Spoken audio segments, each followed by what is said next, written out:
So Merry Christmas Eve day. Just getting ready to grab some Chinese takeout for our annual Christmas Eve dinner. Normally we'd go out to a Chinese restaurant and have our meal there. But it's been a tradition in my family for a long time. And I wanted to share the story behind that. It's Mary Brundage for the Brundage Realty Group. I grew up in Chelmsford, Massachusetts, so just south of the border here in New Hampshire. And growing up, Christmas Eve was the bigger celebration in my family. And so what that meant is, we'd go to mass, we'd go, out for Chinese food dinner, probably because that's one of the few restaurants that were open. And then, drive around and just so that we could get Santa time to get to our house, because we open our presents Christmas Eve as opposed to Christmas morning. So, so Santa had to especially go to our house earlier, but we wanted to make sure he had enough time to do so. So what we do is, we go to mass at 4:00, go out for Chinese food. And that was exciting because we got the poo-poo platter with the flame thing on the top, and my brother and I would get these fancy drinks, obviously non-alcoholic, but it would be in a pineapple or something, and that was just really exciting. But what was most exciting was knowing that Santa was going to come to our house eventually. So after we had our dinner, my brother and I would be a little excited, like we wanted to get home and open our presents, but my dad was like, no, we're gonna look around for, look at Christmas lights and just make sure, Santa has plenty of time. Well, our house was on a dead end road, and we had like an acre or so after on our property, and then there was these railroad tracks beyond that, and then beyond that was the interstate. So you could see our house from the interstate, and my dad would make a final pass through on the interstate and go on the breakdown lane, slow down. And he's like, oh, I think I just saw Rudolph's nose.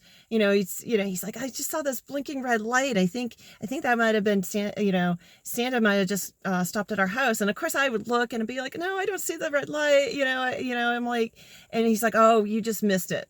And, and my mom would play along. My brother was a few years older, so he would play along to it when he got older, and so of course I'm like, and I was a little upset, but also excited because I knew Santa came to our house.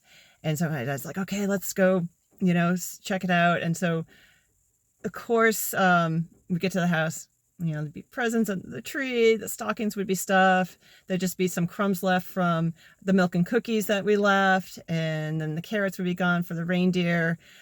And it was just so magical and so exciting, because my parents made it that way, and I always think of that, and I think that's part of the reason why the tradition of having Chinese food on Christmas Eve has just continued, because it brings back such a wonderful memory of growing up.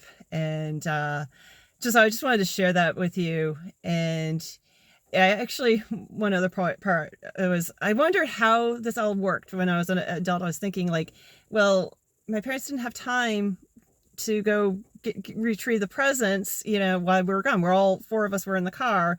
Who was Santa? How did this work? So what would happen is, my mom would get us all in the car, and we'd be all in the car. My dad would go and be like, oh shoot, I forgot my glasses or something. He'd forget something. And so he'd go back into the house. So the three of us would be waiting in the car. Well, he would go scramble up, find all the presents in the closets, or, up in the attic, or wherever my parents hid the presents, and would bring them all down. And so we'd just scurry around the house, and, and I think maybe my mom would, be like, okay, hold on kids, I'll check on your dad. Oh my God. And she'd act all upset, but then I think she probably was also trying to help.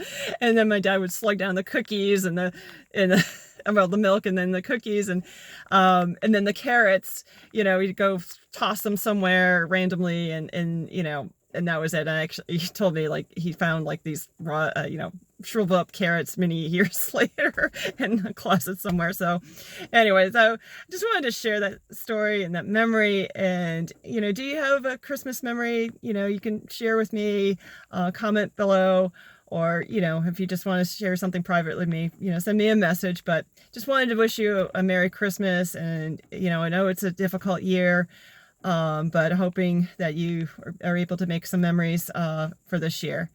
Take care.